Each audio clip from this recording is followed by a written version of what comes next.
He's a complete pathological liar. Let's be honest. There are outsiders coming into communities, stealing and moving jobs away, and making life harder for people living there. And they have names: Donald Trump and J.D. Vance. Complete liar. Lied about being in Tiananmen Square. Lied about being a head coach of a football team. Because this started, and I love this story, as a young prosecutor. Kamala Harris talked about going in that courtroom for the first time. Pathological liars. People that are habitual liars. They just lie all the time about everything. Yeah. Oh, you didn't deploy for war. You didn't. Why are you saying you deployed at war? The weapons you used in war? No. You were in war. I plan on waking up on November 6th with Madam President. I want to be clear, you won't be waking up together. No, you weren't a head coach. You were the water boy. The f*** are you talking about? I thought some of that was weird. He's just a liar. Walz says Democrats hate success. We as Democrats, we want people to pay their fair share, but why are we against people being successful like that? We can't be. Why are we against? We should talk about businesses. Not all businesses exploit their workers, and we get ourselves stuck in that. Oh, well, and Governor, I think we lose them. Get a room. Oh, wait, they weren't in a room. Vince. This is the guy that was rooting against Tesla stock. Yeah, exactly. This is the same guy. No, it's amazing. Something unexpected happened live on air, and no one was prepared for it. Joe Rogan blinked twice. Greg Gutfeld nearly spilled his drink, and Tim Walz seemed completely caught off guard. This wasn't just a debate, it was a moment that took everyone by surprise. Whatever Walz said clearly struck a nerve, leaving both guests visibly stunned. Now, the internet is buzzing, and reactions are pouring in from every corner. What started as a typical discussion suddenly turned into one of the most talked about moments on political media. Oh, Tim Walz is out there talking again. Did you say he could fight any Trump supporter? Yeah, he says he kicked and they're scared of him because he could fix a truck. Like they're threatened by his masculinity. I know how to fix a truck. That's what he said. Like, do you? I bet you don't. The lady doth protest too much. I bet you don't. I fear. I bet if I bring a broken truck to you and a bag of tools. That was Kamala's VP, Tim Walz, is being accused of lying about his rank, which is called stolen valor. But in Walz's defense in Minneapolis, stealing is legal. What happens when Joe Rogan and Greg Gutfeld enter a conversation about lockdowns, mandates, and political messaging? Apparently, it results in a moment that left even the governor scrambling for a response. It began subtly. Rogan raised an eyebrow, Gutfeld leaned in, and suddenly, it felt like the pressure was on. Somewhere in Minnesota, Tim Walz's team was likely wondering how to manage the unexpected spotlight. This wasn't just a policy critique. It felt like an intense blend of sharp commentary and unexpected humor. At the center of it all was a governor whose shifting positions turned into the focal point of a conversation no one saw coming. Walz continues to be criticized for embellishing his rank in service. After it came out over the weekend, he once claimed to be an official bikini inspector. Walz's direct superior in the National Guard says Walz knew his unit was about to deploy to Iraq and went behind the back of his superior officer to resign.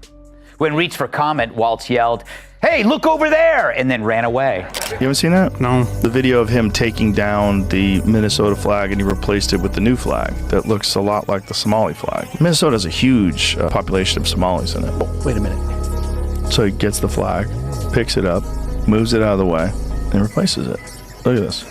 There, that's better. Why is that better? Let's start with the man at the center, Tim Walz, the governor whose journey from high school teacher to political leader took a dramatic turn during the pandemic. He entered office with a friendly demeanor, a touch of Midwestern charm, and a strong emphasis on data-driven decisions.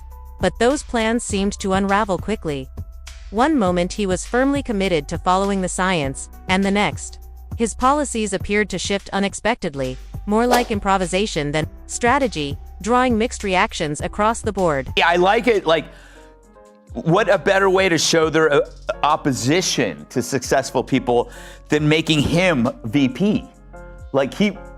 He's the best example of failing up. Yeah, and he didn't even do good at failing up because he helped tank the ticket and she lost the race because it showed, Tim Walz is the best example for why Kamala Harris has the worst political instincts in the Democrat Party, which is, it's a low bar, but... Before the crisis, he came across as the friendly, approachable neighbor, the kind who waves while overwatering his lawn. But when COVID hit, his approach to rules seemed to shift dramatically. Gyms were closed, churches shut their doors, and local cafes were forced to pause operations.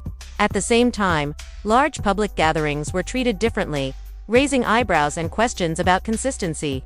It left many wondering how public health decisions were being made and whether the messaging matched the measures. Thank you all. Thank you all. Well,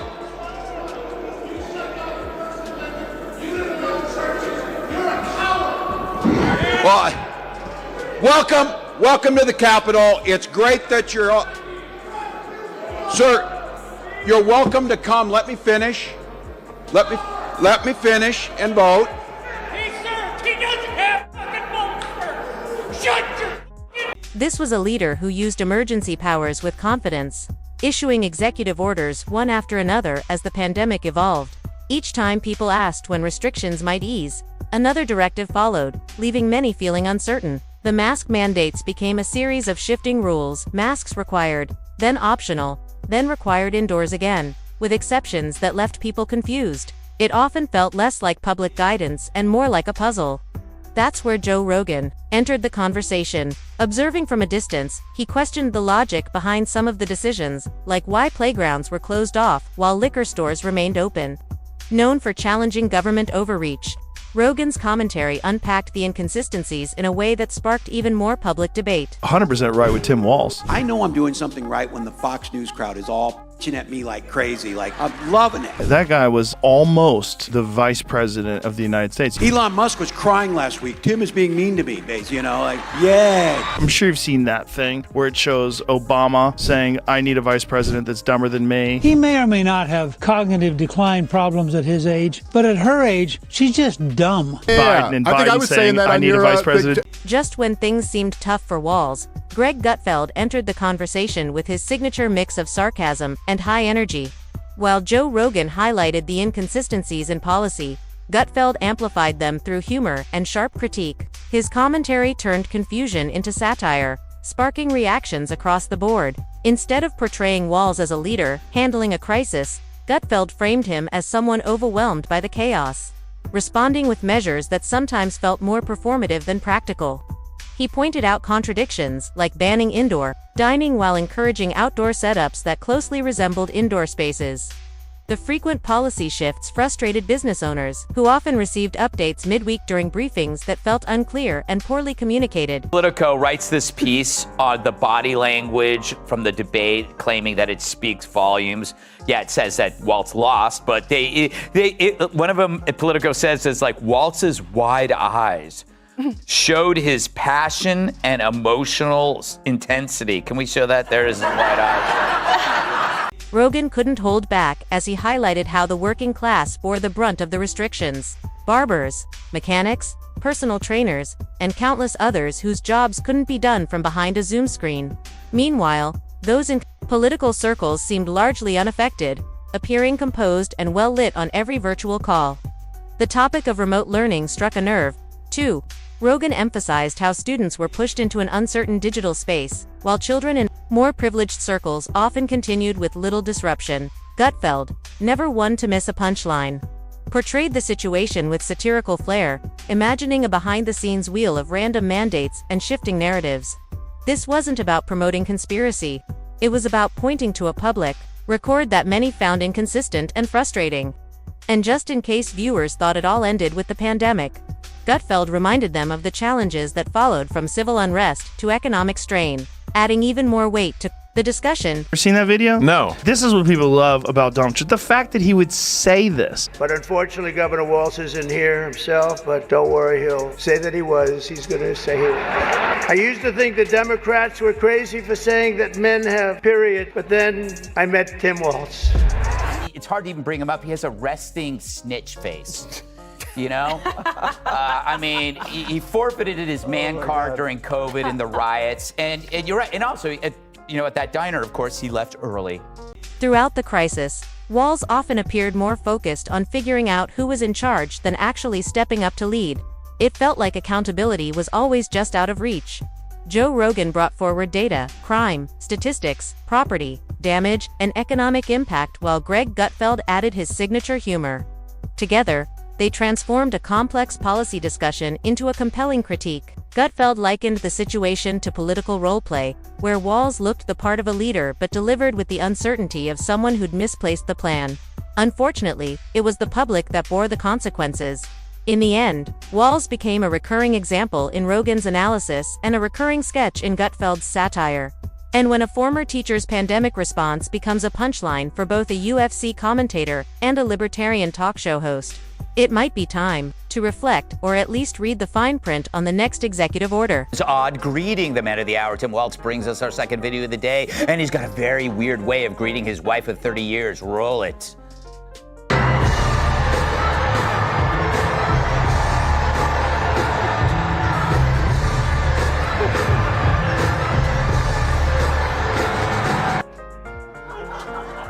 I want to see this in slow motion. You'll see Walz extends his hand to his wife. She grabs it, they shake, he pulls her close, and then goes in for that non-friction hug, all the while still shaking her hand.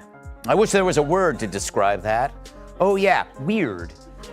That's when Joe Rogan fully stepped into the conversation, not with a script or a suit, but with his headphones and a level of frustration that was hard to miss. Even before he spoke, you could sense the reaction coming. While Tim Walz appeared, caught in ongoing indecision, Rogan was observing the situation unfold in real time. And he wasn't buying the narrative. He called out what he saw as glaring inconsistencies: small local businesses facing heavy restrictions and penalties, while large corporate chains continued operations with far fewer obstacles. To Rogan, it wasn't about science or fairness. It looked like a system tilted in favor of those with influence. His criticism resonated with many who felt the rules weren't applied evenly, and that economic impact often depended on access to power rather than public safety alone. Scary close to people justifying totalitarian measures. I think we need to push back on this. Tim Walz in the campaign trail was literally saying free speech doesn't include hate speech and misinformation. There's no guarantee to free speech on misinformation or hate speech, and especially around our democracy. Hey man, you, because everything that we called misinformation just a few years ago, it's on the front page of the New York Times now. On his podcast, Greg Gutfeld broke things down with a kind of practical clarity that made people pause and think, wait, what was that all about? In one episode, he dissected what he saw as performative politics, highlighting how policies that looked good on camera didn't always hold up in real life. Governor Walz's decisions often became his case in point. Like the time Minnesota introduced capacity restrictions that seemed inconsistent. Patrons could sit inside a restaurant, but not at the bar. Dining indoors was allowed, but only before 10 p.m., as if the virus kept a schedule. Meanwhile, Joe Rogan addressed the deeper frustration around economic inequality during the pandemic. His commentary was pointed and emotional, reflecting the anger many felt as they navigated changing guidelines that often lacked clear rationale. With his mix of sarcasm and sincerity, Rogan captured the public mood, leaving audiences unsure whether to laugh or be outraged. He made sure they did both. It's amazing how they operate one way when they're running, and then when they lose and get humiliated, all of a sudden they have these solutions, and they're all the things we're telling you to do. Like, why are you trying to trash one of the most successful companies in the world, you moron? And they never did that because they all used to love Trump when Trump was giving them money. Yeah. Then Trump became like Rodney Dangerfield in Caddyshack. Yeah. He crashed their party, showed up at the White House, and he was just like, hey, you know what? We should put like a casino over there, an MMA ring over. As Governor Walz's approval ratings began to slip, Greg Gutfeld entered the scene with his trademark smirk and a sharp dose of satire. While Joe Rogan took the role of the curious everyman, Gutfeld played the outspoken commentator who didn't pull any punches. His approach wasn't about debate, it was pure takedown through humor. He didn't need a punchline because, in his framing, the policies themselves became the punchline. Gutfeld especially focused on Walz's repeated use of emergency powers, comparing it to someone endlessly scrolling through font choices without making a decision. More fixated on appearances than outcomes. It felt less like leadership and more like political theater, the kind that confuses the audience and leaves them wanting clarity. Rather than simply criticizing, Gutfeld reshaped the conversation with enough edge to keep both viewers engaged and Walz's communications team working overtime. Analyses of election data out of Clark County, Nevada that shows some pretty convincing evidence of election tampering. So what can we do to make sure, A, that the midterms actually happen, and B, that they're free of fraud? Yeah, this one's the core. We saw just recently Donald Trump's executive order to make it more difficult, specifically to women, trying to make it more difficult for women to be able to vote. We see one of the first things they do is try and restrict the vote. Wait, so Trump is making it more difficult for women to vote? How so? Math problems? Then came the broader critique. Walz wasn't leading, he was struggling to appear in control. Critics described him as a state official overwhelmed by the moment. While small business owners faced mounting financial pressure, every time new health guidance came out, his administration reacted swiftly, sometimes without clear long-term planning. There was little sense of balance, only a growing perception of Gutfeld delivered what many saw as the final blow, that Walz had lost trust across the political spectrum. Progressives questioned his decisiveness. Conservatives criticized his overreach. It wasn't viewed as a sign of neutrality, just a failure to connect. Public confidence faltered. Then came the viral comparisons. Press briefings with Rogan and Gutfeld's reactions. Walz re-explaining what counted as essential, while Rogan looked increasingly skeptical. Gutfeld added his signature sarcasm, joking that the logic only made sense if you'd completely lost your sense of direction. Online, the response was a mix of disbelief, humor, and a growing sense that leadership had taken a wrong turn. Expertise does he rely upon for his Midwestern takes? Here's Minnesota State Rep Leigh Finke, who wants to train more children's doctors on sex change surgery and puberty blockers. He sponsored the Trans Refuge Bill, which Walz signed, which makes Minnesota a sanctuary state for such butchery. If you promise trans refuge, then we need to increase the number of people who are offering gender-affirming care. So we have some money, hopefully we can pass, to help entice people to move from those states who also practice gender-affirming care. We want to do internship programs and fellowship programs with Children's Minnesota and other places where people can learn gender-affirming care.